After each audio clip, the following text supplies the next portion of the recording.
பெண் மற்றும் மண் ரெண்டுத்துக்கும் இடையில இருக்க சிமிலாரிட்டிஸை பார்க்கலாம். நிலம் நம் உடல், நீர் ரத்தம், காற்று சுவாசம், நெருப்பு ஜீரண மண்டலம், ஆகாயம் ஆன்ம சக்தி. பஞ்சபூதமும் பெண்ணும் ஒண்ணுதான். பெண்ணோட இதுல பிளாஸ்டிக் அல்லது கெமிக்கல் எது கலந்தாலும் மண்ணோட தன்மை கெட்டு போயிடும். அதே மாதிரி தான் பிறப்புறுப்புல பிளாஸ்டிக் நாப்கின்ஸ் யூஸ் பண்றதுனால இந்த பெண்ணோட தன்மையை கெட்டு போகுது. ஸோ எல்லாருமே பிளாஸ்டிக் கெமிக்கல் நாப்கின்ஸ் அவாய்ட் பண்ணிட்டு ஆர்கானிக்கான நாப்கின்ஸை யூஸ் பண்ணுங்க. ஆனியன் பேட்ஸ் யூஸ் பண்ணுங்க. ஆனியன் பேட்ஸ் பேக்கிங் இந்த மாதிரி தான் இருக்கும். ஃபுல் அண்ட் ஃபுல் ஹைஜீனிக்காக பேக் பண்ணியிருக்காங்க. இல்லை எந்த ஒரு டஸ்ட் எதுவுமே போகிறதுக்கு சான்ஸே கிடையாது. இது பாருங்க, ஃபுல்லாக சீல் பண்ணி தான் பேக் பண்ணியிருக்காங்க. நீங்கள் இந்த நாப்கினை யூஸ் பண்ணுறதுனால உங்கள் கர்ப்பப்பைக்கு எந்த ஒரு ப்ராப்ளமும் வராது. நான் ஓப்பன் பண்ணி காமிக்கிறேன். இந்த மாதிரி தான் பேக் பண்ணியிருப்பாங்க. பாருங்க, மேலே ஒரு கவர் இருக்கும். ஃபுல்லாமே ஹைஜீனிக் தான். இதனால உங்களுக்கு எந்த ஒரு இஷ்யூஸும் வராது.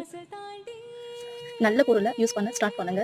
பிளாஸ்டிக் கெமிக்கல் நாப்கின்ஸை டோட்டலாக அவாய்ட் பண்ணிடுங்க. அது மண்ணுக்கும் நல்லதில்லை, பெண்ணுக்கும் நல்லதில்லை. ஸோ பிளாஸ்டிக்கை ஃபுல்லாமே அவாய்ட் பண்ணிடுங்க. ஆர்கானிக் நாப்கின்ஸை யூஸ் பண்ணுங்க. தேங்க்யூ.